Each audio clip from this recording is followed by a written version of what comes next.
जयवत का जाके कहबा शिव गुरु के दुआर।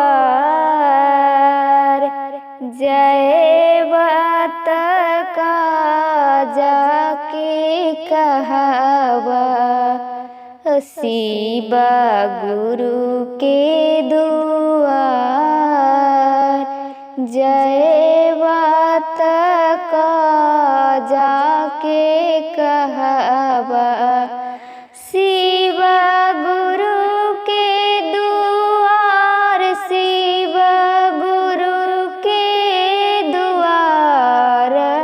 जयवत का जाके कहबा शिव गुरु के दुआर। जयवत का जाके कहबा न दान न कैल न दान धन कैल। न दान न कैल न दान धन कैल। अरे नहीं करल वस्त्र दान हो।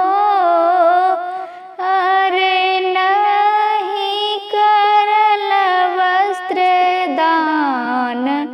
जयवत का जाके कहबा शिव गुरु के दुआर।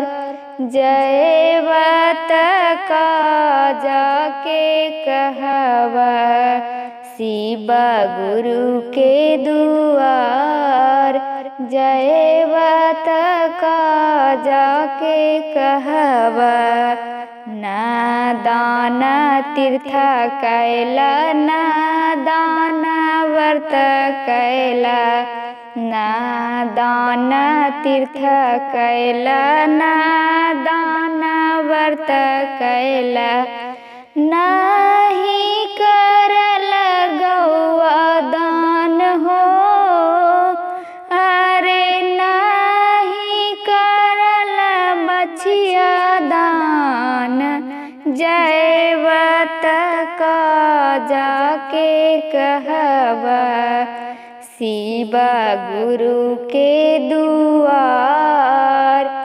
जयवत का जाके कहबा शिव गुरु के दुआर। जयवत का जाके कहबा शिव गुरु के दुआर। ना सेवा माता कैल न सेवा पिता कैल।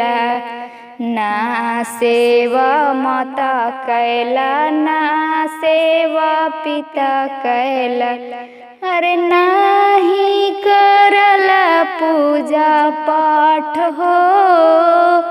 अरे नहीं करल पूजा पाठ। जयवत का जाके कहबा शिव गुरु के दुआर। जयवत का जाके कहबा शिव गुरु के दुआर। जयवत का जाके कहबा ना सेवा सास कैल न सेवा ससुर कैल।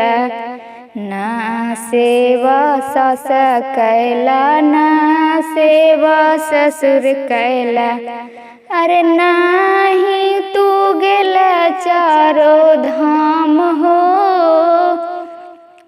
अरे नहीं तू गेल चारो धाम।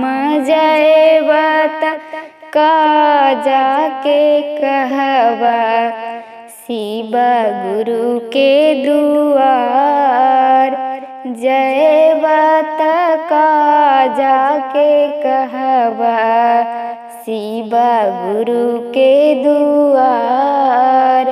जयवत का जाके कहवा आपन अवगुण छिपाई के रखल आपन अवगुण छिपाई के रखल दोसर के निंदा में जिंदगी बीतवल दोसर के निंदा में जिंदगी बीतवल अरे वहाँ चिट्ठिया तैयार जयवत का जाके कहवा शिव गुरु के दुआर जयवत का जाके कहवा शिव गुरु के